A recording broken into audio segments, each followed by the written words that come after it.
আলহামদুলিল্লাহ আমি ফাউন্ডেশনের সপ্তম তাফসীরুল কোরআন মাহফিলে শেষ পর্যায়ে আমরা আসলে হুজুর আমাদের তার দিতে এমন ভাবে দিয়েছিলেন, বলেছিলেন আমার একটা বাবা তোমাদের আগে হয়ে গেছে, এই জন্য আমি বেশি কথা পারবো না। আবু বললাম মর্যাদার জন্য আপনার অসময় করেন। এই জন্য আজকে আলহামদুলিল্লাহ আগামী 2019 সাল 18 ফেব্রুয়ারি রোজ সোমবার আমাদের অষ্টম তাফসীরুল কোরআন মাহফিল অনুষ্ঠিত হবে। এতে উপস্থিত থাকবেন টঙ্গী দারুল মাদ্রাসার সম্মানিত মুহাদ্দিস জনাব হযরত মাওলানা নজরুল আহমদ সাহেব এবং ঢাকা শান্তিনগর জামে মসজিদের খতিব আল্লামা ফরিদুদ্দিন মুবারক সাহেব ইনশাআল্লাহ দুজন দাওয়াত দিয়েছেন। আগামী 2019 সালে 18 ফেব্রুয়ারি অনুষ্ঠিত হবে।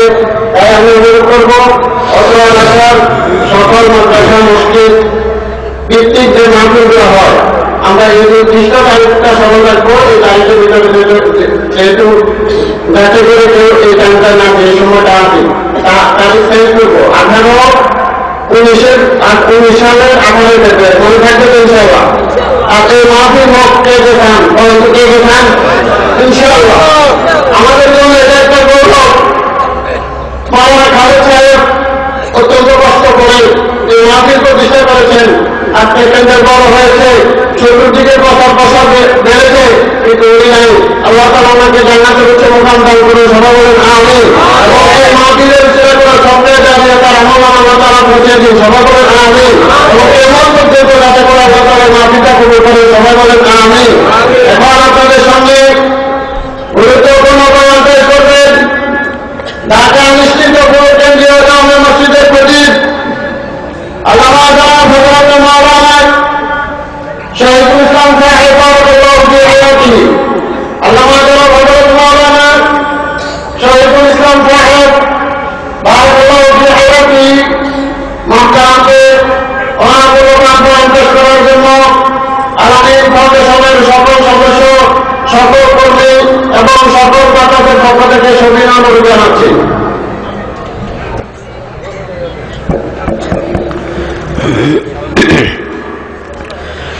আসসালামু আলাইকুম ওয়া রাহমাতুল্লাহি ওয়া বারাকাতুহু।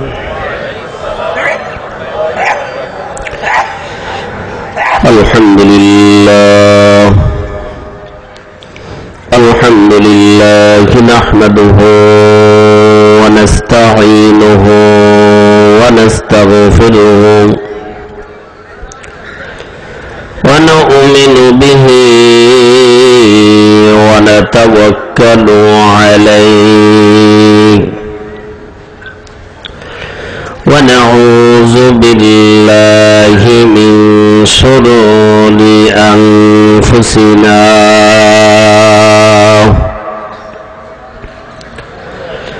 ওয়া মিন সাইয়্যাতি আ'মালিনা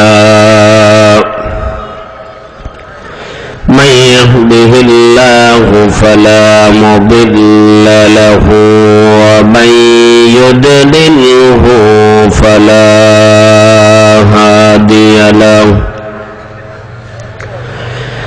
ونشهد أن لا إله إلا الله وحده لا شريك له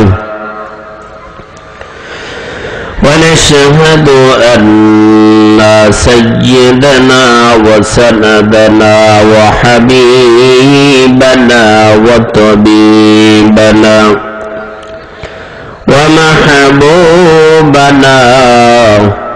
ومرشدنا ومولانا محمد الذي أرسله بالحق بشيرا ونذيرا وداعيا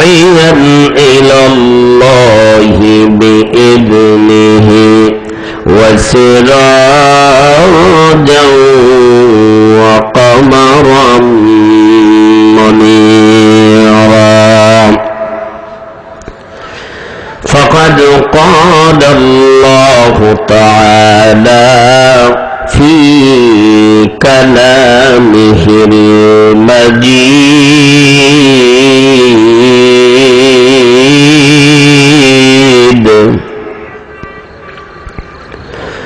والفرقان الحميد সকলে জবান খুলে আমার সাথে বলেন আউযু বিল্লাহি মিনাশ শাইতানির রাজিম। পড়ছেন ভাই? সকলে পড়ছেন? অনেকের তো মুখই লড়ে নাই, তা পড়লেন কিভাবে? ঠোঁট লড়াচড়া করে নাই, পড়ছেন? সকলে পড়েন নাই, আংশিক কিছু লোকে পড়ছেন, বাকিরা চুপ করে বসে রয়েছেন। কোরআন পড়লে কি সব হয় না গুনাহ হয়? পড়লে কে খুশি হয়? আওয়াজ দিয়ে বলেন কে? আর না পড়লে কে খুশি হয়? আমরা কি শয়তানকে খুশি করতে চাই না আল্লাহ তাআলাকে খুশি করতে চাই? যারা আওয়াজ করবে না, পড়বে না, মনে করবে না শয়তানের দলের লোক, শয়তান দূর হয়ে যায়, এটা তারা চাচ্ছে না। এই জন্য আমরা তেলাওয়াত করব, যখন পারবো না চুপ করে শুনবো, যতটুকু পারবো তেলাওয়াত করব ইনশাআল্লাহ। কোরআন তেলাওয়াত যদি কোনো বান্দা তার জবান দিয়ে করে, আল্লাহ তাআলা ওই জবানের দাম বাড়ায় দেয়। সুবহানাল্লাহ বলতেন না? আল্লাহর কোন বান্দা যদি কান দিয়ে শোনে, আল্লাহ তাআলা ওই কানের দাম বাড়ায় দেয়। হাত দিয়ে ধরলে হাতের দাম বাড়ায় দেয়।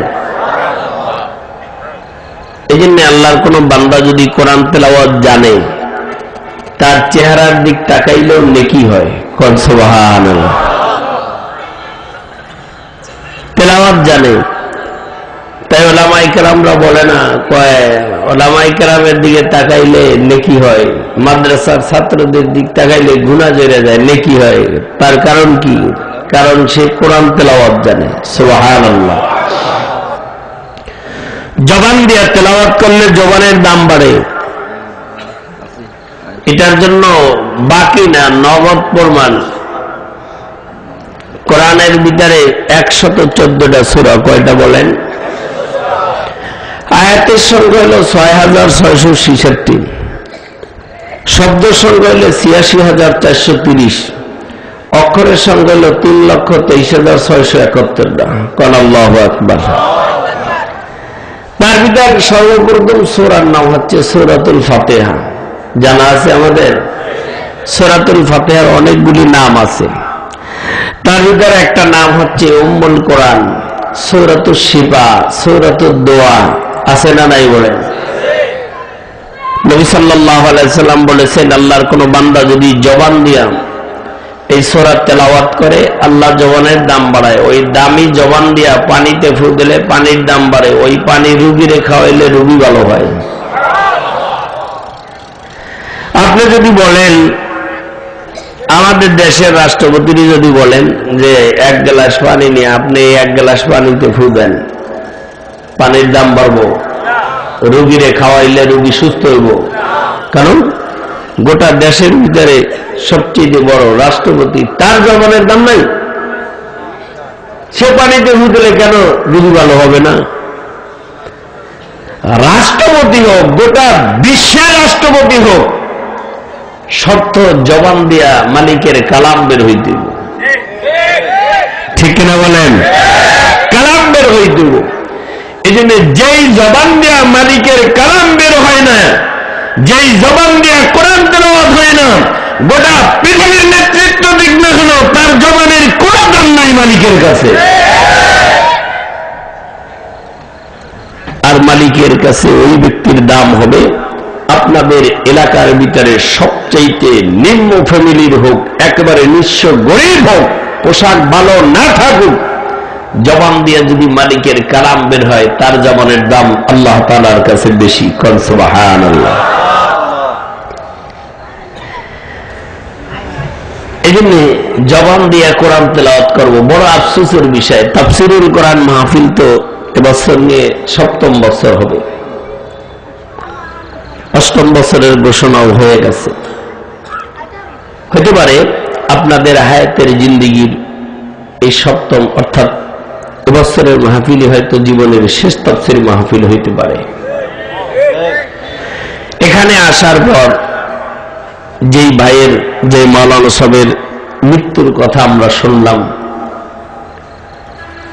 বড় আবেগের বিষয়। আল্লাহ চাহে তো আমরা সামনে সংক্ষিপ্ত কথা বলবো ইনশাআল্লাহ।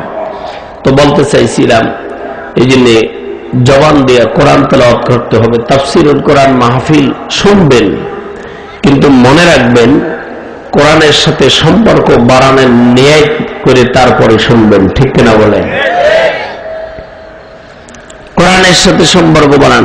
আমার আগে হুজুর বলেছেন, আমি খুব তার কথা মনোযোগ দিয়ে শুনছি। আমিও হুজুরের সাথে তাল মিল করে বলি, যেই ব্যক্তির জবান দিয়া আল্লাহর কালাম তেলাওয়াত হয় না, জবান দিয়া কোরআন তেলাওয়াত হয় না, 70, 80, 90, 100 বছর বয়স হোক না কেন, তার মুসলমানিত্বই নাই, মুসলমানিত্বই নাই। বলবেন হুজুর এটা আবার কেমন কথা বললেন?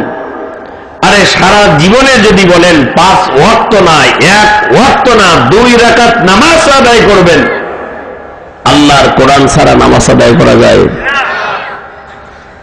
তবে একথা আমিও বলি না যে আপনার 30 পারা কোরআন তেলাওয়াত করতে হবে, এটা বলি না। কমসে কম 4টা সূরাতুল ফাতিহা সহ 5টা সূরা সহি শুদ্ধভাবে মুখস্থ করতে হবে, তাহলে আপনি ইমামতিও করতে পারবেন। আপনি মনে করছেন যে ইমামতি করার জন্য 30 পারা কোরআন পড়া লাগবে না, ইমাম সাহেব ছুটিতে বাড়িতে চলে গেছে গা, আপনার যদি তেলাওয়াত ওই 5টা সূরাই সহি শুদ্ধ হয়, আপনি ইমামতি করে নামাজ পড়াইতে পারবেন।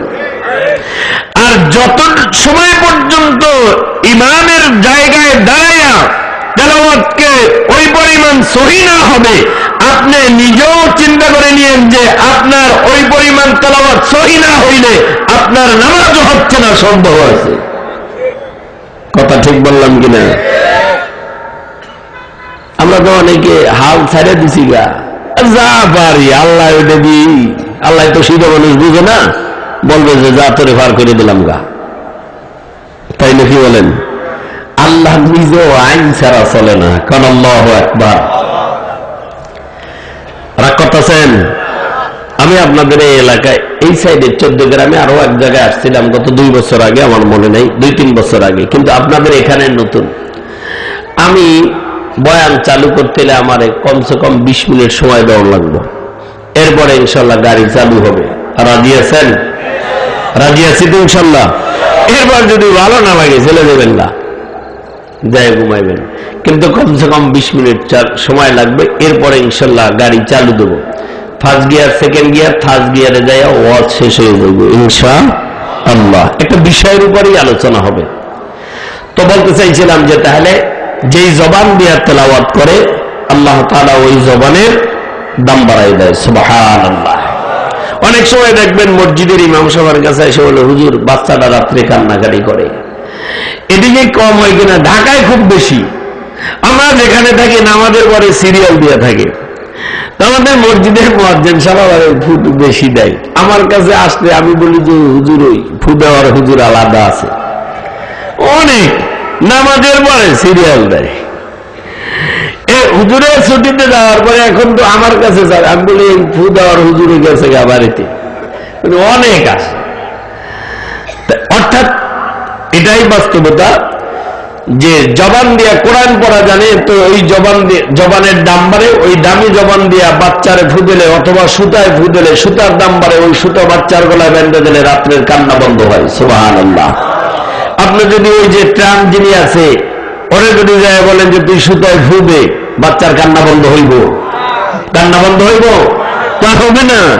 কারণ ওর জবানের সাথে কোরআনের সম্পর্ক নাই। এই জন্য কোরআনের সাথে যেই জবানের সম্পর্ক, ওই জবান দিয়ে ফু দিলে দাম বাড়বে। সুবহানাল্লাহ। চোখ দিয়ে তাকাইলেও চোখের দাম বাড়ে। এরকম ইতিহাস অনেক আছে, লম্বা সময় না, খুব সংক্ষিপ্ত আকারে বই। আল্লাহর ওলি মঈনুদ্দিন চিশতি রাহমাতুল্লাহ আলাইহির নাম শুনছেন?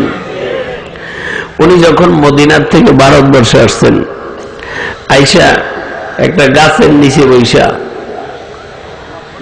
তেলাওয়াত করতেছেন। তখন তো এখনকার যুগের মতো এত কোরআন ছিল না। এখন তো মসজিদে কোরআনের অভাব নাই, পড়ার মতো মুসল্লি নেই। আর আগে তো কোরআন শরীফ ছিল কম। একটা কোরআন শরীফ কোন এক মসজিদে থাকলে নামাজের পরে 3-4 মুসল্লি সিরিয়াল দিত। ওনার তেলাওয়াত করা হলে আর একজনের তেলাওয়াত করবে। এখন কোরআন বেশি হয়েছে, তেলাওয়াত করার মানুষ পাওয়া যায় না, বসে বসে তেলাওয়াত করতেছে। তো ভারতবর্ষের যিনি নেতৃত্ব দিয়েছেন পিদিরাজ, তার কাছে সংবাদ গেছে, করতে জানি এক মোল্লা আইসা কি জানি পড়তে আছে। এটা শুই না বাচ্চা বলতেছে, যাও তাহলে এত কিছু দরকার নেই, মোল্লার কল্লাটা খালি নিয়ে আসো। তাই 1 নাম্বার যিনি আল্লাহ, তিনি কয় তলোয়ার নিয়ে আমি জায়গা আনতে গেছে গা।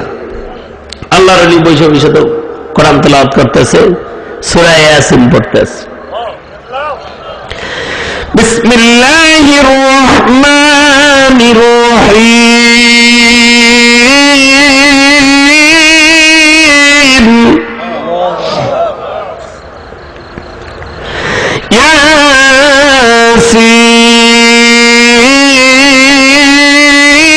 ইয়াসিন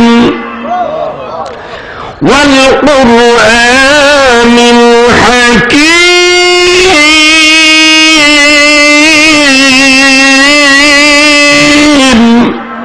আল্লাহু আকবার। আরেকটু আসতে বলেন আল্লাহু আকবার। দিনের বেলা কি রোজা রাখছিলেন? বলেন না হুজুর, আমার নফল রোজা রাখারি, সামনে ওয়াজ মাহফিল, নফল রোজা রাখি, এরকম রাখছেন নি? তাহলে ভোল্টেজ বাড়াইবেন। রাজি আছেন? কোরআন তেলাওয়াত শুনলে, কোরআন তেলাওয়াত করলে ঈমান বাড়ে। কি বাড়ে বলেন? ঈমান বাড়ে।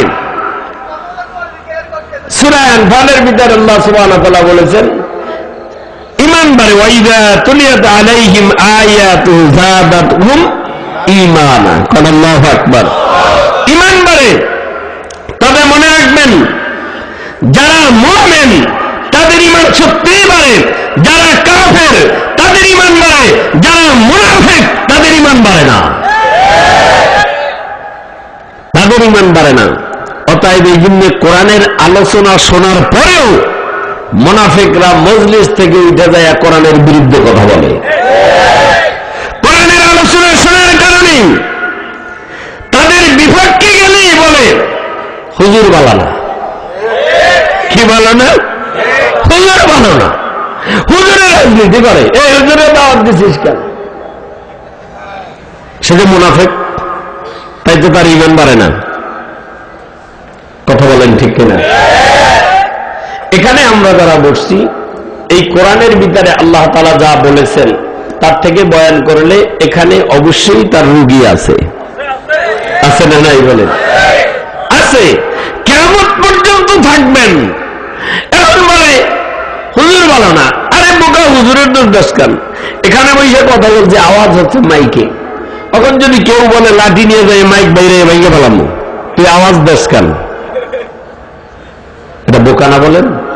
মাইক ফিরে বাংলা কোনো লাভ হইব? যে এখানে বসে বলে তার কাছে আইসা বলে যে আপনি বললেন না, তাহলে বন্ধ হইব আওয়াজ। ঠিক না বলেন? তা হুজুরের দোষ দেওয়া লাগবে। এই কোরআন আল্লাহ তাআলা জমিনে নাজিল করেছেন, এটা আল্লাহ তাআলার কথা। তুমি হুজুরের দোষ দিয়ে না দিয়া বলো আল্লাহ কেন লাগছে, আল্লাহ দোষ দাও। হুজুরের দোষ দিয়ে লাগবে। হুজুর তো আল্লাহটাই বলছে, মাত্র সানবক্সের মতো। ঠিক না? আল্লাহ তাআলা বলেছেন, সেটাই হুজুর বলেছে। গেছে হুজুরের কল্যাণের জন্য গেছে, যায় দেখে হুজুর তো তেলাওয়াত করতেছেন। তাই যেই চোখ দিয়ে তেলাওয়াত করতেছেন, কোরআন বন্ধ করে ওই তেলাওয়াত করেনেওয়ালা চোখ দিয়া খালি ওই ব্যক্তির দিকে তাকাইছে, জল্লাদের দিক। যেই না তাকাইছে ও তলোয়ার হাতে সহ জায়গায় সোজা হয়ে দাঁড়ায় দিছে। কোন আল্লাহু আকবার। সামনেও যায় না, পিছেও যায় না, ডানেও না, বামেও না, কারণ আল্লাহ তাআলা চোখের পাওয়ার বাড়াই দিয়েছেন। কোন সুবহানাল্লাহ। চোখ, এটার একটা পাওয়ার আছে। এই চোখ দিয়ে তাকানোর দ্বারা মানুষ জাহান্নামে যাবে, জান্নাতে যাবে। চোখ দিয়ে তাকাইলে, ভিন্ন কোন মহিলার দিক তাকাইলে কমসে কম ৭,০০০ বছর জাহান্নামের আসামি যদি খারাপ নিয়ে তাকায়, ঠিক কিনা বলেন? আবার এই চোখ দিয়ে যদি কেউ মায়ের দিকে তাকায় তাহলে আমলনামায় কবুল হজের সব। সুবহানাল্লাহ। চোখ দিয়ে তাকাইলে উলামায়ে কিরামের দিকে আমলনামায় নেকি হয়, আর ফাসিকের দিকে তাকাইলে নেকি হইব। তাহলে চোখ দিয়ে তাকারের দ্বারা ফায়দা আছে না নাই? সোজাই দাঁড়াই দিচ্ছে। আধা ঘন্টা হয়ে গেছে, খবর নাই। পিদিরাজ বলতেছে কারণ কি, যে গেছে হয়তো আর আসে না। দ্বিতীয় নাম্বার ওজন করে, তাহলে আমি যাই। যা তাহলে তাড়াতাড়ি করে নিয়ে আয়। ও হাঁটতে হাঁটতে গেছে, যায় দেখে আল্লাহর ওলি তখনও পড়তেছে ইন্নাকা লামিনাল মুরসালিন। আরেকটু জোরে বলেন না। তেলাওয়াত করতেছি। এইবার যাওয়ার পরে যে আবার তেলাওয়াত বন্ধ করে তাকাইছে, ও আর পিছনে সোজা হয়ে দাঁড়াইছে। এরকম 13 থেকে 14 জন তবলিগ জামাতের মতো সোজা হয়ে দাঁড়াই দিচ্ছে। পরে বাচ্চা বলতেছে কারণ কি, যারে পাঠায় হে আসে না। তাহলে কিছু শূন্য টন্য নিয়ে নিজেই গেছে, যায় দেখে 13-14 জন কাতারে দাঁড়াই দিছে। তো যায় লাড়া দিয়ে কয়, না পারলে আয় পড়বি, তো দাঁড়াই দিছিস কেন? কথাও বলে না, সোজাই দাঁড়াই দিছে। বাচ্চা বুঝে ফেলাইছে তাহলে এ সাধারণ কোন মানুষ না, কি না? সাধারণ কোন মানুষ না। অতএব এর কাছে মাপ চাওয়া ছাড়া উপায় নেই। যায় তাড়াতাড়ি তার কাছে মাপ চাই। কোন আল্লাহু আকবার। তার চোখের দাম আছে না নাই? জবান দিয়ে বললে জবানের দাম আছে না নাই? আপনারাও জানেন, তারপরে একটু রিপ্লে করে দিই। কারি আসিম রহমাতুল্লাহ আলাইহি মসজিদে নববীতে 70 থেকে 72 বছর ইমামতি করছেন। কিন্তু আল্লাহর বান্দা কোরআন তেলাওয়াত ছাড়া ঘুমাইতেন না।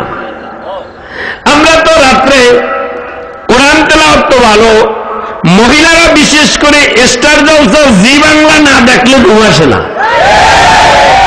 আর পুরুষেরাও কম না। ঈশান নামাজ পড়ে, মাগরিব পড়ে 1 কাপ চা পান করবে, চার দোকানে যায় 1 নাটক শেষ করে তারপরে বাসায় আসবে। ঠিক কেন বলেন? মুসলমান টেলিভিশন দেখতে দেখতে ঘুমায় যায়।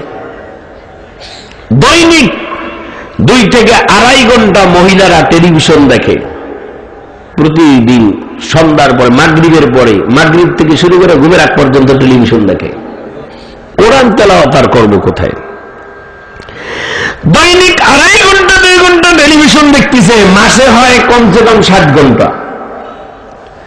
আজকের মাহফিল শেষ করে বাসায় যেয়ে বলবেন, আগামীকালকের থেকে তুমি কমসে কম 10 মিনিট কোরআন তেলাওয়াত করবা, 5 ওয়াক্ত নামাজ আদায় করবা। জবাব দেবে কি জানেন? জবাব দেবে সময়ই পাই না। কি বলেন, ঠিক না? বলবে সময় পাই না। আরে 2.5 ঘন্টা টেলিভিশন দেখার সময় পায়, আল্লাহর কোরআন 10 মিনিট পড়ার সময় পায় না। এগুলো আমাদের হালত। সামনে আলোচনা হবে ইনশাল্লাহ। এখন বলতে চাইছি, কারি আসিম রহমাতুল্লাহ আলাইহি তেলাওয়াত করতেন। ঈশার নামাজের পরে তেলাওয়াত করে ঘুমাইতেন। একদিন না, 2 দিন নয় বন্ধু, 70 থেকে 72 বছর পর্যন্ত মসজিদে নববীতে ইমামতি করতেন, যেখানে আল্লাহর নবী সাল্লাল্লাহু আলাইহি সাল্লাম দাঁড়ায় নামাজ আদায় করতেন। আল্লাহু আকবার। রাত্রে ঘুমের ভিতরে হঠাৎ করে স্বপ্নে দেখেন বিশ্বনবী মুহাম্মদুর রাসূলুল্লাহ সাল্লাল্লাহু আলাইহি সাল্লাম তার সামনে স্বপ্নের মাধ্যমে হাজির। কোন আল্লাহু আকবার। নবী ডাক দিয়ে বলেন, কোরআন তেলাওয়াত করে ঘুমাও নাই। আমি নবীর কাছে এত ভালো লাগে রে, আমার মন চায় রে তোমার দুটো ঠোঁটের সঙ্গে আমি নবীর ঠোঁট দুটা লাগাইয়া একটু চুমা দিয়ে দেই। এত ভালো লাগে কোরআন তেলাওয়াত। কোরআন তো নবীজির উপরে নাযিল হয়েছে, ভালোই বা লাগবে না কেন? সুবহানাল্লাহ। কিতাবের ভিতরে আসছেন কারিয়া শেরের মাথায় দিলাম আল্লাহ রসুল দুটো ঠোঁট লাগাইয়া ছোট্ট একটা চুমা দিয়ে দিলেন। আল্লাহর বান্দা ঘুম ভাঙে গেল, তাহাজ্জুদ নামাজ আদায় করলেন, সকালে ফজরের নামাজ পড়ে দরজে চলে গেলেন, মাদ্রাসায় চলে গেলেন। রুমে না ঢুকতেন ছাত্র ঢুকল, হুজুর এত সুন্দর সেন্টের গ্রাম, আতরের গ্রাম আসে, মনে হয় রে আপনি না জানি কোন আতর খেয়ে আসছেন। এত সুন্দর ঘ্রাণ তো আর কোথাও পাই না, আর কোনদিন আপনার কাছ থেকে পাই না। এত সুন্দর ঘ্রাণ চলে আসছে, কোন আতর বা সেন্ট খেয়েছেন? হুজুর বলে না বাবা আমি তো খাই নাই। তা এত সুন্দর ঘ্রাণ আসে কোত্থেকে? হুজুর বলে ইশার নামাজের পরে তেলাওয়াত করে ঘুমাইতাম, সেই তেলাওয়াতের মহাব্বতে রাসূল সাল্লাল্লাহু আলাইহি সাল্লাম ঠোঁটের সঙ্গে ঠোঁট লাগাইয়া চুমা দিয়ে দিয়েছেন। সুবহানাল্লাহ। এই জন্য তেলাওয়াত এত দামি। আমরা তো রাত্রে ঘুমানোর আগে কোনো তেলাওয়াত আমাদের কাছে নেই। আমরা আগেকার যুগে মহিলারা বাচ্চাদেরকে ঘুমের আগে কালেমা শিখাইতেন, ঘুমের দোয়া শিখাইতেন। মাগরিবের পরে যদি কোনো মুসলমানের ঘরের পাশ দিয়ে হাইটে যাইতো তাহলে কোরআন তেলাওয়াতের আওয়াজ পাওয়া যেত। ফজরের নামাজের পরে হাইটে গেলে কোরআন তেলাওয়াতের আওয়াজ পাওয়া যায়। এখন যদি মুসলমানের ঘরের পাশ দিয়ে হাইটে যায় তাহলে 41 ইঞ্চি টেলিভিশনের আওয়াজ পাওয়া যায়। কথা বাস্তব কিনা? রাগ করতেছেন? আচ্ছা আমরা আগে কোরআন তেলাওয়াত করি, এরপরে আলোচনা করি ইনশাআল্লাহ। আমার সাথে তেলাওয়াত করবেন ইনশাআল্লাহ, যতটুকু পারেন। না পারবেন কান দিয়ে শুনবেন। আমি কারি তৈয়ব সাহেব রহমতুল্লাহ আলাইহির জীবনের ভিতরে দেখছি, আল্লাহর বান্দা, আপনাদের সামনে একটু বলেই নি যখন মনে আসছে, আল্লাহর বান্দা রাত্রির গভীরে স্বপ্ন দেখতেছেন যে অমুক এলাকার ভিতরে আল্লাহর এক বান্দা মারা গেছেন। স্বপ্নে দেখতেছে সকালবেলা যায় গোসল করায়া কাফনের কাপড় পরায়া কবর খুঁজে তারা দাফন করে রেখে আসবা। তো সকালে ঘুমের থেকে উঠে নামাজ আদায় করে গেছে, যায় পাশের বাড়ি একজনকে জিজ্ঞাসা করে এই বাড়িতে কেউ মারা গেছে? আমরা জানেন, গরিব মানুষ মারা গেছে তো কেউ জানে না। আর যে ধনী মানুষ মারা যেত তো সিএনজির মুড়ায় মাইক লাগাইয়া পুরা 14 গ্রামে মাইকিং করে তারপরে বলতো জানাজা হইব 3টা। ঠিক কেন বলেন? জানাজা হইব 3টা। গরিব মানুষ বলছে তো খবর নেই। তা পাশের বাড়িতে যাই দেখেছে হাই বাড়িতে মারা গেছে, শোয়ায় রাখছে ঘাটের উপরে, কাপড় দিয়ে ডাইকা গোসল টোসল করাইয়া সুন্দর করে কবরে রাখছে। এখন চিন্তা করলো মারা গেছে এলাকার লোক, স্বপ্নে দেখলাম কই দূরে আমি, তাহলে জিজ্ঞেস করি নিশ্চয়ই কোনো ভালো আমল খুঁজলে হয়তো পাওয়া যায়, আমল পাওয়া যাবে। কারণ আগেকার যুগে যদি মানুষ মারা যাইত তাহলে মৃত্যুর পরে মানুষ সংবাদ পাইলে তার আমল নিয়ে আলোচনা করে চোখের থেকে পানি ছাড়ত, আমল নিয়ে আলোচনা করে। যেমন এই যে ভাই মাওলানা খালিদ সাইফুল্লাহ ইন্তেকালের স্মরণ এখন হচ্ছে আমলের মাধ্যমে, ঠিক কিনা বলেন? আর দেশের নেতা হও, মন্ত্রী হও, এমপি হও, মৃত্যুর পরে তোমার আলোচনা হয় সুদ, ঘুষ, জেনা, ব্যভিচার, গুনার পরিবেশ নিয়ে, ঠিক কিনা বলেন? মৃত্যুর পরে আলোচনার মাধ্যমে নাজাতের ফয়সালা, হেদায়েত পাওয়া যায়। কোন সুবহানাল্লাহ। বাস্তবতা, মৃত্যুর পরে তার আলোচনার মাধ্যমে মানুষ হেদায়েত হয়ে গেছেন। যে অমুকের মৃত্যুর সংবাদ ছিল এত ভালো ছিল, চোখের পানি ছাইরা কয় তার মতো আমিও আমলদার হয়ে গেলাম, পরিবর্তন হয়ে যায়। সুবহানাল্লাহ। তা আগেকার যুগের মানুষ মারা গেলে মৃত্যুর সংবাদ শুনে চোখের পানি ছাড়া কান্ত আমলের কথা চিন্তা করে আলোচনা করতে। আর এখন মারা গেলে, আপনি আমি মরে গেলে নিজের আপন বোনও বরদোয়া করে, কয় মরে গেছে ভালো হয়েছে, বোনের হক দাও নাই, ঠিক কিনা বলেন?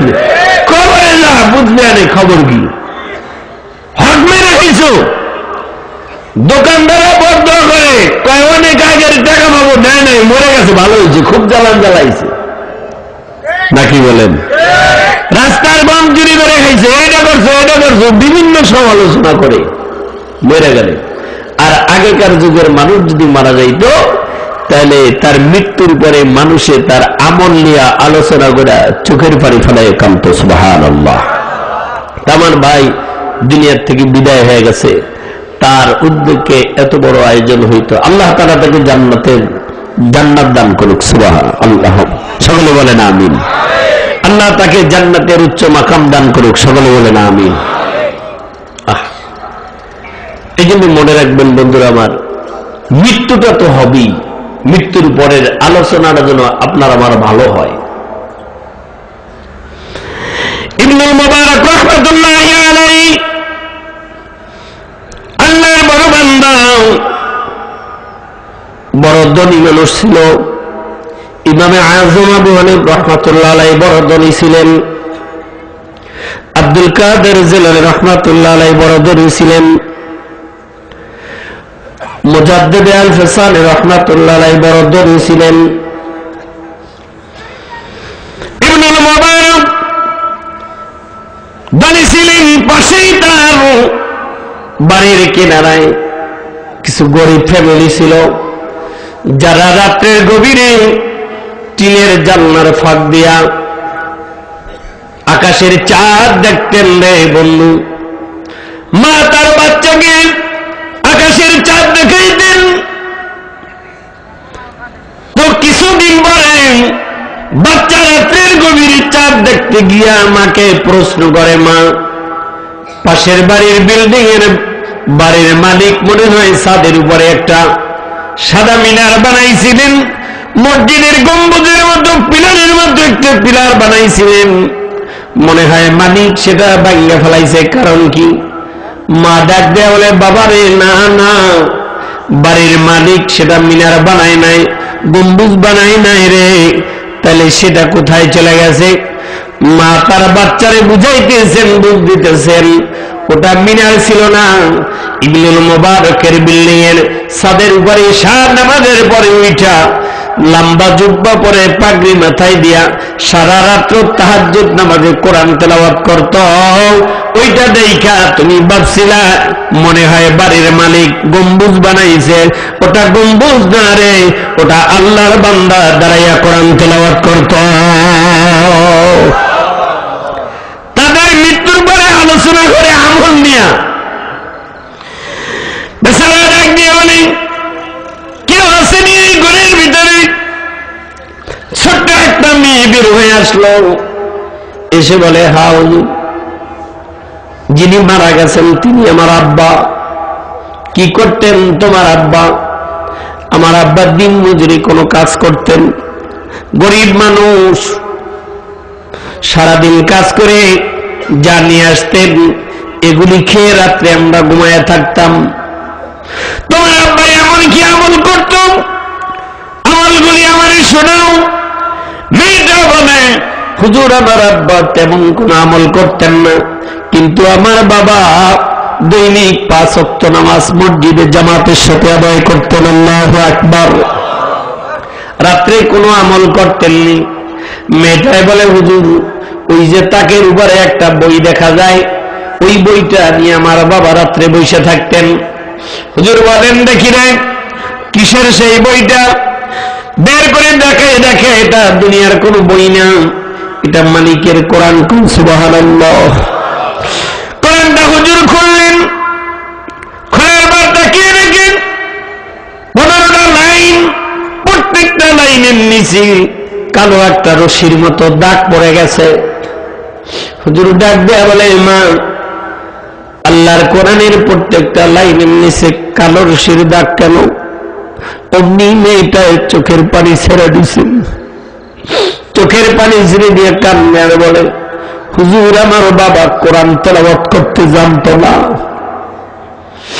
কিন্তু ঈশার নামাজের পরে বাসায় আইসা আমার বাবাই কোরআনটা নিয়ে বালিশের উপরে রাইখা প্রত্যেকটা লাইনের নিচে আঙ্গুল দিয়ে টানতেন আর চোখের পানি ফানায় কাটতেন আর বলতেন, মালিকে তোমার কোরআনে কি লেখছো পড়তে জানি না, এই বলে সারা রাত্র কাঁদতেন। হুজুর বুঝে ফেলাইছেন, মনে হয় আমার মালিক এই আমলটাই পছন্দ করেছেন। আল্লাহর বান্দা কোরআনটা নিয়ে বাড়িতে চলে গেলেন। রাত্রে তাহাজ্জুদ নামাজের পরে যখন ঘুমিয়ে গেলেন, ঘুমের ভিতরে স্বপ্নের মাধ্যমে কে যেন ডাক দিয়া বলে, ওগো আল্লাহর নবী, আজকের যারা কবরে রাইখা আসলেন তিনিও ওই আল্লাহর কোরআনকে মহাব্বত করার কারণে আল্লাহ রাব্বুল আলামিন তার নামটাও ওলির খাতায় লেখা তারপরে কবরে শোয়া দিছেন। কোরআনের সাথে সম্পর্ক যার বেশি, আল্লাহর সাথে সম্পর্ক তার বেশি। কোরআন যত কাছে আল্লাহ তত কাছে। কোরআন থেকে যত দূরে আপনি, আল্লাহ থেকেও আপনি তত দূরে। আসেন তেলাওয়াত করি, এরপরে আলোচনা। রাগ করতেছেন? তেলাওয়াত করেন। আউযু বিল্লাহি মিনাশ শাইতানির রাজীম।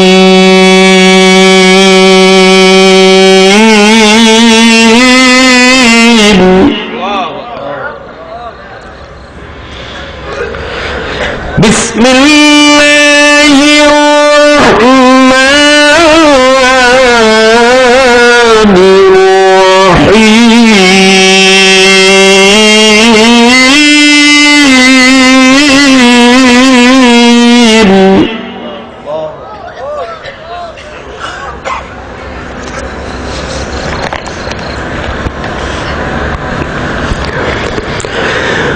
وقضى ربك ألا تعبدوا إلا إياه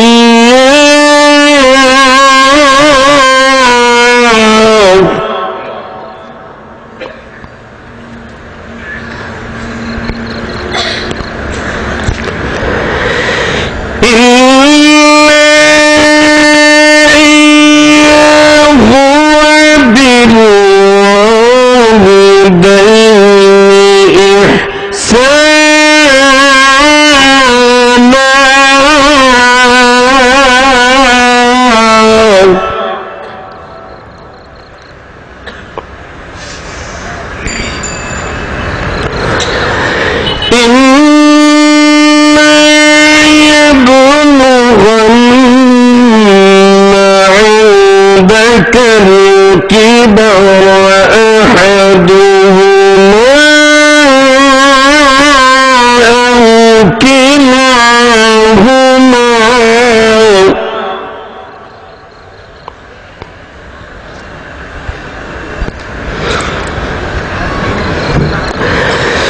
أحدهما أو كلاهما فلا تقل لهما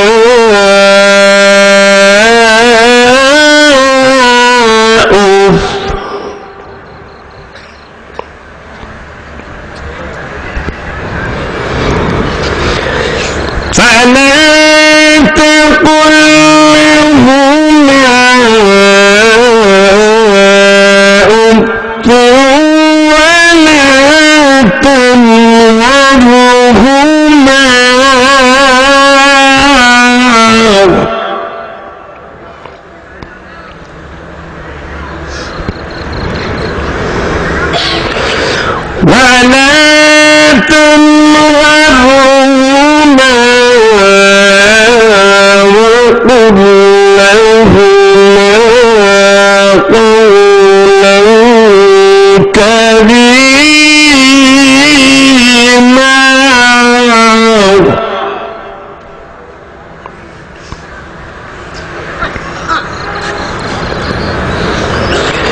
وقل لهما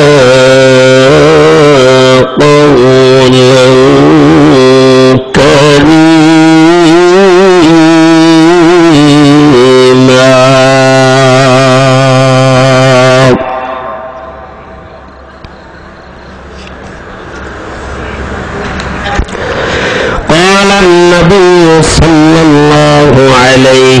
وسلم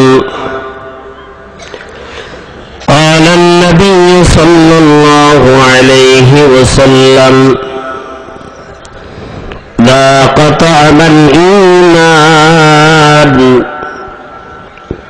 من رضي بالله ربا وبالإسلام دينا وبمحمد نبيا ورسولا صلى الله عليه وسلم قال النبي صلى الله عليه وسلم الجنة تحت أقدام الأمهات إن الله وملائكته يصلون على النبي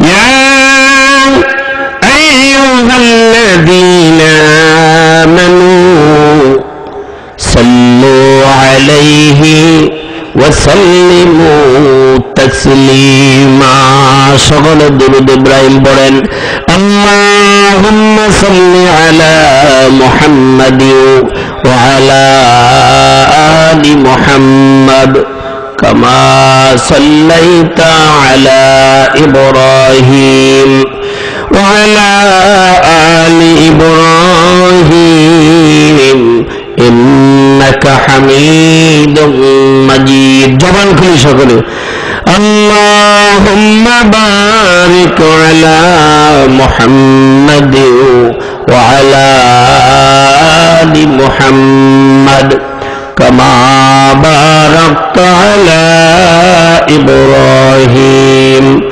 وعلى آل إبراهيم إنك حميد مجيد لا إله إلا الله সুপার পিছনে রিডান না কোম্বাইন নাম্বার পিছনে ঢুকাই দাও বুঝো না এই যে এটা ওদের দেন লা ইলাহা ইল্লাল্লাহ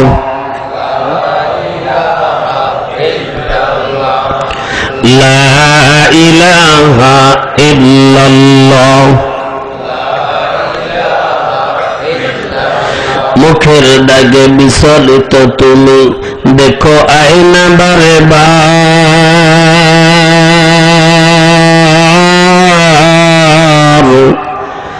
আত্মার খবর রাখো কিসে তো কুচ্ছিত কথাগার এহ জীবনে বিবর তুমি নেই মরণের খবর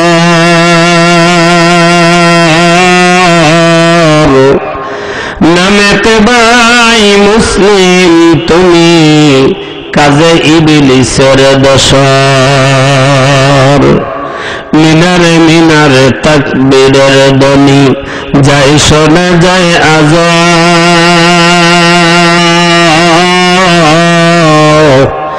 হৃদয় রাজ্যে কাপন ধরানো নেই সে ধ্বনির খোঁজ লা ইলাহা ইল্লাল্লাহ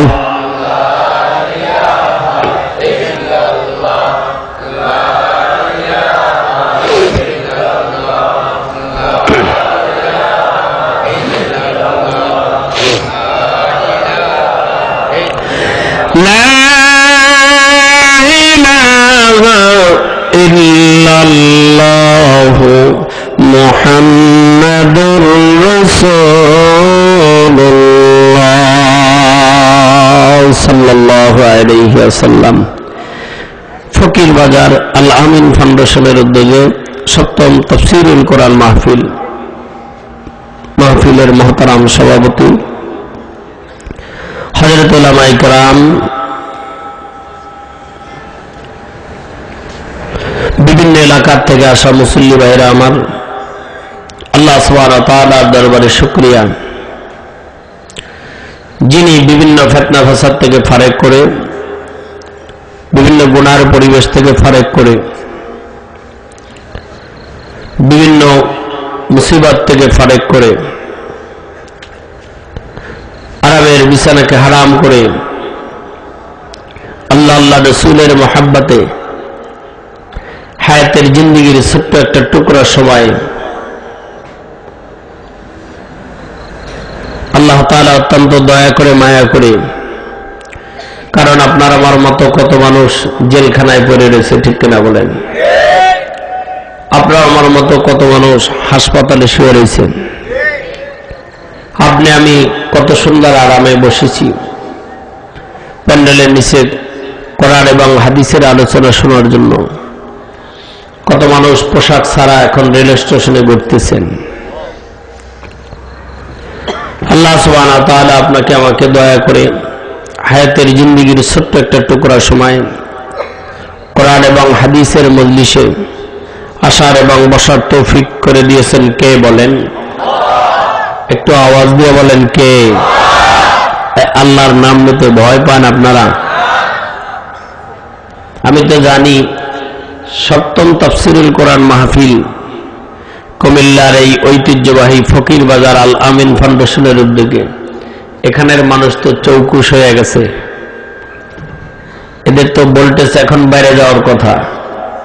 গত 3 দিন আগে না 2 দিন আগে আমার মাহফিল ছিল দৌলতপুর, মানিকগঞ্জের দৌলতপুর। ওখানে অতিথি সাহেব বলতেছেন, হুজুর জোরে বলেন সুবহানাল্লাহ আলহামদুলিল্লাহ, এগুলি দরকার নেই। উনি প্যান্ডেলে বলছে, আমি তখন বসা খানা খাইতেছি। পরে উনি বক্তৃতা দিয়ে গেছে গা, আরো অনেক কথা বলছে আর কি। তো বলার পর বললাম, আরো মালান সব ছিল, তারা ওনার সাথে কথা বলতেছে, তর্ক বিতর্ক করছে। আমি বললাম, দেখেন খেলা হয় ইন্ডিয়া, খেলা হয় ওই লন্ডনে, সাউথ আফ্রিকা, এখানে বসে গোল করে শিক্ষা দিয়ে দিয়ে ফাল মারে বইরা জানলা, ঠিক কিনা বলেন?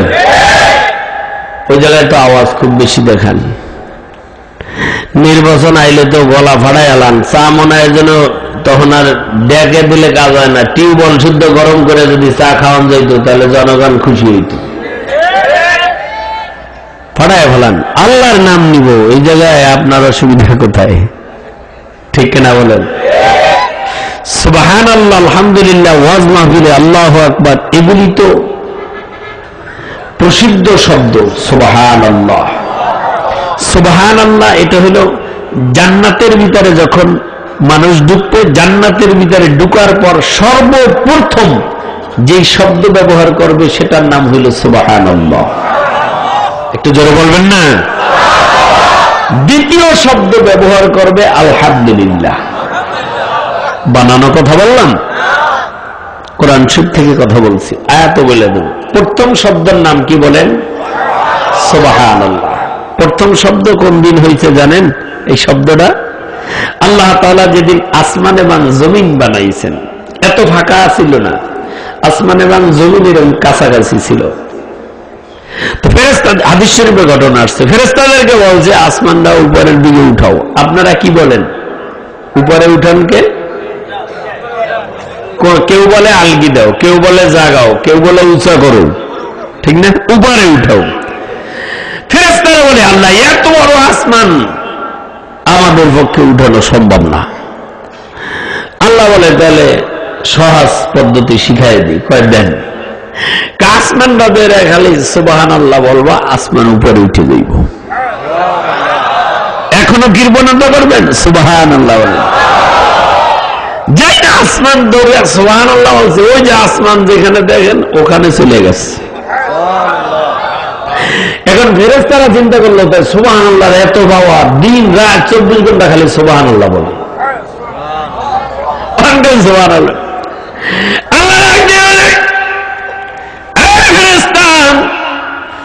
দিন রাত 24 ঘন্টা সুবহানাল্লাহ বলে আল্লাহ বলব কি? অর্থাৎ আসমান উপরে উঠে গেছে, এখন সারা রাত্র সারা দিন বলতে পারো অসুবিধা নেই। ওই যে আসমান উপরে উঠে গেছে, উঠছে, কিন্তু আখেরি জবানের নবী মুহাম্মদুর রাসূলুল্লাহ সাল্লাল্লাহু আলাইহি সাল্লাম তার উম্মতেরা যদি যদি বলে, শত শতবার যদি বলে, তাহলে ওই যে আসমান তোমরা বলার দ্বারা উপরে উঠে গেছে, আর জমিনের মাঝখানে যত ফাঁকা হয়ে গেছে, আমার ওই বান্দারা, আমার নবীর ওই উম্মতেরা বলার দ্বারা এই ফাঁকা জায়গাগুলি আমি আল্লাহ দেখিতে ভরপুর করে দেব। তো ওই দিন থেকে সুবহানাল্লাহ শুরু হয়েছে। এখন জান্নাতেরটা শুনে নেন। দুনিয়ায় তাবলীগ জামাতে যারা গেছে তাদেরকে যদি খানা দেয়, কয় সুবহানাল্লাহ কইলে আরো দেন, আর যদি আলহামদুলিল্লাহ বলে তাহলে দেন না। তাই জান্নাতে যখন মানুষগুলো যাইবে, যায় জান্নাত দেখে তো পাগলের মতো হয়ে যাইব, দেখা ভিতরে ঢুকে কইবে সুবহানাল্লাহ, ফেরেশতা হাজির। হাজিরে বলবে জান্নাতে সুবহানাল্লাহ বলে, এর দ্বারা ফেরেশতারা বুঝতে পারে বান্দায় খানা চাইছে। কি চাইছে? খানা চাইছে। 1 কিলোমিটার স্কয়ারে, এইদিকে 1 কিলো, এইদিকে 1 কিলো একটা দস্তারখানা সামনে বিছিয়ে দিবে। কয় কিলো? দস্তারখান বিছিয়ে দিবে। আপনারা কি দস্তারখানা বিছিয়ে খানা খান? আছে দস্তারখান? নাই। মুসলমান দস্তারখানা বিছাইব, এবার খানা শুরু করবো। যদি ফল খাইতে চান তাহলে 40,000 আইটেমের ফল নিয়ে আইব। সুবহানাল্লাহ। জান্নাতের ভিতরে সবচেয়ে একেবারে কম সময়ে যদি টিফিন করে না, আমরা সকালে ঘুমের থেকে ওঠার পর 2, 4, 5, 10টা রুটি মুটি খাইলে, 4 দোকানে যাই বিস্কুট টিস্কুট খেলে, এটারে গোনা তুই ধরে না, পরে খানা তো রয়ে গেছে আমাদের। জান্নাতের ভিতরে সবচেয়ে কম সময়ে যদি খানা খায়, কেউ লিখেছেন 40 বছর, কেউ লম্বা করতে বলেছেন 40,000 বছর যদি এক বসায় খানা খায়, তাহলে সে মনে করবে অল্প কিছু সময় একটু টিফিন করলাম। সুবহানাল্লাহ। জান্নাতের ভিতরে এত বড় দস্তারখান দিবে, কত আইটেমের খানা আর খাইবেন? পাখির গোস্ত খাইতে চাইবেন? হাজির। কোরআন শরীফের কথা শুনেছেন, উপরের থেকে পাখি গান গাইতেছে আর উড়ে যাইতেছে। গান শুনে এত ভালো লাগছে, তখন মনে হয় এত সুন্দর গান, কণ্ঠটা এত ভালো, পাখি সামনে হাজির, আমার চাইতে কণ্ঠর চাইতে গোস্ত আরো ভালো, খাইবেন? তখন কয় খাবো কেমনে, তাজা পাখিটারে খাওয়া যায়? এই মনে মনে খেয়াল করবে, বুনো সামনে হাজির।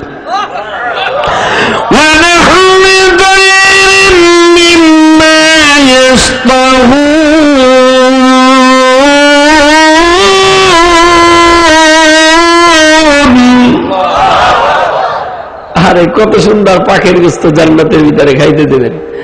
নাচ নেওয়ার কথা বয়ান করার সময় নেই। জান্নাতের ভিতরে যেটা রাসূল বলেছেন অকল্পনীয় জান্নাত, যা মানুষের কল্পনায় আসবে না, জান্নাতের ভিতরে এত সুন্দর খানা দেবে। সুবহানাল্লাহ। কল্পনায় আনতে পারবেন না তো। কারণ দুনিয়ায় 1-2 ভরি স্বর্ণ যদি কোনো মহিলা লাগায়, তাহে মনে করে মানে আমি আর মাটির জমিনে যে হাতটা চাইলেই মনে করে না, না জানি কি হয়ে গেছে। ঠিক কথা বলেন। 200 টাকার জুতো ভাই দিয়ে রাস্তা দিয়ে হাতে নিজের ডান দিকে চায় আর এক মহিলার ডান দিকে চায়, মনে মনে ওইটার চাইতে আমারটাই দাম আছে না নাই বলেন। আল্লাহ রাব্বুল আলামিন এই যে আসমান গুলো বানাইছেন, একটা আসমান খালি স্বর্ণ দিয়েই বানাইছেন। আসমানটা মোটা হইলে 500 বছরের রাস্তা। কোন আল্লাহ হয় জান্নাতের ভিতরে খানা খাইবে। হায় রে খানা। কারণ কি জানেন? কারণ আল্লাহ রাব্বুল আলামিন জান্নাতে ঢোকার পর খানা দিয়ে শুরু করবে, এই বান্দা তুই জমিনের মধ্যে খালি খানারই পাগল আছিলি, কেন মানুষ তো খালি খাওয়ার পাগল। আসলে মনে রাখবেন, এটাও বাস্তবতা, দুনিয়ায় এই জমিনে থাকা অবস্থায় অর্থের সঙ্গে, সম্পদের সঙ্গে, খানার সঙ্গে কোনো সম্পর্ক নাই। অর্থাৎ কেউ যদি মনে করে টাকা বেশি হইলেই খানা বাড়ে, এটা ভুল। তাফসীরের ভিতরে লেখছেন, খানার যদি মুফাসসিরিনে কেরামগণ ব্যাখ্যা করেছেন, 4টা পদ্ধতিতে খানার বাজেট হয়। একটা হইল আল্লাহ রাব্বুল আলামিন আমাকে বানানোর আগে রিজিক আগেই বানায় রাখছেন। নাম্বার 2, যখন মায়ের গর্ভে আসছে, সূরা বাকারার তাফসীর আসছে, তখন মায়ের গর্ভে আসার সাথে সাথে যখন রূহ দিতেছে, আপনি জমিনে যায় কি খাইবেন ওটা বাজেট করে ফলাইছে। নাম্বার 3, শবে বরাত বা শবে কদরের রাতে আপনি মনে করেন যে জমিনে বসে খাইবেন 50 মণ চাউল। কথার কথা, আপনি এইবারকার শবে বরাত থেকে শুরু করে ওইবারকার শবে বরাত পর্যন্ত কয় কেজি খাইবেন এটা ওখানে বাজেট করে দেয়। যদি 20 কেজি বাজেট করে আপনি 20,000 কোটি টাকার মালিক হইল, হাফ কেজিও বাড়বে না। বাড়বে বলে বাড়বে না। বরং আমরা এভাবে দেখছি, অর্থ যত বেশি খানা তত কম। কোটি কোটি টাকার মালিক হাসপাতালে যাওয়ার পর ডাক্তার বলে গোস্ত তো কাছেই যাইবেন না, মিষ্টি তো হারাম। ডাক্তার বলে কিনা নিয়ত করে হাসপাতালে বলছে, আল্লাহ যদি সুস্থ হইতে পারে বাড়িতে যায় 5 জন গরিব খাওয়াবো, মিসকিন। বাড়িতে এসে পাশে বাড়িতে চলে গেছে, প্রতিবন্ধী এক বাচ্চা আছে, এর জায়গা বাচ্চা আগামীকালকে দুপুরে আমার বাড়িতে দাওয়াত। কয় আঙ্কেল আমার দ্বারা সম্ভব না। কয় কেন? কয় আমার 5 দিনের দাওয়াতের সিরিয়াল আছে। কি বলে গান? কারণ 5 দিনের দাওয়াতের সিরিয়াল আছে। ও 1000 কোটি টাকার মালিক, একদিনও গোস্ত খায় না, আর হ্যাঁ 5 দিনের সিরিয়াল আছে গোস্ত খাওয়ার। কোন আল্লাহু আকবার। তাহলে কি অর্থের সঙ্গে রিজিকের সঙ্গে সম্পর্ক? রিজিকের ফয়সালা হয় কোথায় বলেন? আসমানে। এই জন্য মনে করেন না, আল্লাহ বলে পাগল ছিলি দুনিয়ায় খাওয়ার জন্য না, জান্নাতে তোরে আগে খাওয়াই নিতি, কত খাইতে পারো। এই জন্য জান্নাতে আইটেম রাখছেন খাওয়ার। সুবহানাল্লাহ। কত আইটেম খাইবেন, কয় প্রকারের গোস্ত খাইবেন, কত আইটেমের ফল খাইবেন, জান্নাতের ভিতরে সব হাজির। কোন আল্লাহু আকবার। এবার দ্বিতীয় আছে খানা। অনাম বান্দায় চিন্তা করতেছে কত কালার দিব আর কত খাবো। ফেরেশতায় কয় যদি আলহামদুলিল্লাহ বলেন তাহলে খানা দেওয়া বন্ধ হইব, নাইলে খালি দিতেই থাকবে। তাই বান্দায় যখন বলে আলহামদুলিল্লাহ, তখন ফেরেশতায় কয় ঠিক আছে অফ করলাম, আবার চাইলে দিব। কোন আল্লাহু আকবার। এটা হলো জান্নাতের ভিতরে দ্বিতীয় বাসা। আলহামদুলিল্লাহর পাওয়ার অনেক বেশি। তাফসীরে আসছে বান্দা জমিনে থাকা অবস্থায় আলহামদুলিল্লাহ যদি বলে আল্লাহর নিয়ামত পাওয়ার পরে, আলহামদুলিল্লাহ বললে আল্লাহ তাআলা বান্দার নিয়ামত বাড়ায় দেয়। কেউ নগদ পাবে, কেউ মৃত্যুর আগে পাবে, কেউ মৃত্যুর পরে পাবে, কেউ জান্নাতের ভিতরে পাবে। জান্নাতে যখন আপনি থাকবেন তখন ফেরেশতারা মনে করেন যে ফল নিয়ে আসছে, আইসা বলবে এই নাও, এই ফল নাও। এটা হয়েছে ওই যে ফকির বাজার আল আমিন ফাউন্ডেশনের উদ্যোগে ফেব্রুয়ারি 3 তারিখ 2018 মাহফিলে যায় আলহামদুলিল্লাহ বলছিল। হ্যাঁ, ওই দিন আলহামদুলিল্লাহ ফল হবে, আজকে দিয়ে দিলাম, নাও। কন্যা সুবহানাল্লাহ। দিয়ে দেবেন, পাইবেন আজ অথবা কাল। তবে কোন কোন আলহামদুলিল্লাহর ফলাফল আল্লাহ জমিনে নগদ দিয়ে দিয়েছেন, এটা কোরআন শরীফের থেকে প্রমাণ আছে। আগে যে এতক্ষণ কথা বললাম এর আয়াত শুনিয়ে দিই। সূরা ইউনূস, সূরার নাম কি? সূরা ইউনূস, আয়াত নাম্বার 10, 10 নম্বর আয়াত। ওখান থেকে এতক্ষণ বলছিলাম দাওয়াহুম ফিহা সুবহানাকা আল্লাহুম্মা ওয়া